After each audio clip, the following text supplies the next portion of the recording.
በቀራንዮ ላይ ታየ ባል ገበያ በተለይም የእርድ እንስሳቱ የበሬ ዋጋ ምን ይመስላል? የባል ገበያ አው ካለው ከገናም ጭማሪ ያለው ከብት በየቦታው ከብት እጥረት አለ። ጭማሪ ያለው ገበያው ትንሽ እንደው ከስንት እስከ ስንት ይባላሉ? በተለይ አነስተኛ መካከለኛ ከፍተኛ የሚባለው አለ። እሱ እንደ አቅሙ አለ። ሁሉ ከብቱ የተሟላ ገብቷል። እንደ አቅሙ 60 70 ድረስ አለ። 150 200 120 ሁሉም አይነት አለ። ገበያው ቆንጆ ነው። ከብቶች በደንብ ገብቷል። ከአራቱም ማዕዘን ገብቷል ከብት። ያው አሁን ሰውም ያው ብቅ ያለ ነው።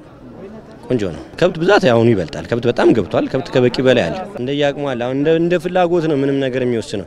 አሁን የ200 የ300 አለ። ከዛ በታችም አለ። ግን አሁን ሰው እንደ ሰው ፍላጎቱ ነው የሚወስነው። አሁን 200 የሚሸጥ በር ሰው መለስተኛ የሚፈልግ መቶ ሊጠይቅ ይችላል። እስከ 170ም አለ። ከብት ቆንጆ ነው።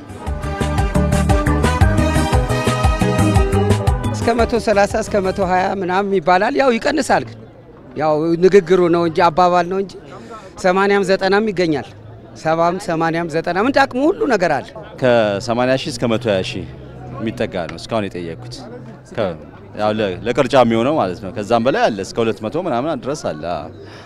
እና ጥሩ ነው። ከብት በብዛት ገብቷል። ከባለፈው ትንሽ ጨምሯል። አሁን ባለፈው የዛሬ ከሁለት ወር በፊት ከነበረው ትንሽ ጨመር አድርጓል። አንድ 10 ሺህ 20 ሺህ ብር ጨምሯል። የባል ገበያው ትንሽ ወደድ ብሏል። ከበፊቱ ትንሽ ወደድ ያለ ነው። እኛ እንኳን የገዛነው ራሱ 175 ሺህ ብር ነው። ድሮ ልትገዛ የምችለው 120 190 አካባቢ ነበር። አሁን ትንሽ ከፍ ያለ ወደድ ያለ ነው። በግ ይሻላል ከበሬው እና በግ አይቻለው 15 20 12 ጥሩ ነው። በግ ደህና ነው እና ከብት ግን በጣም ውድ ነው። ካለፈው አመት ዘንድሮ በጣም የናሬ ነው ከዶሮ ጭምር።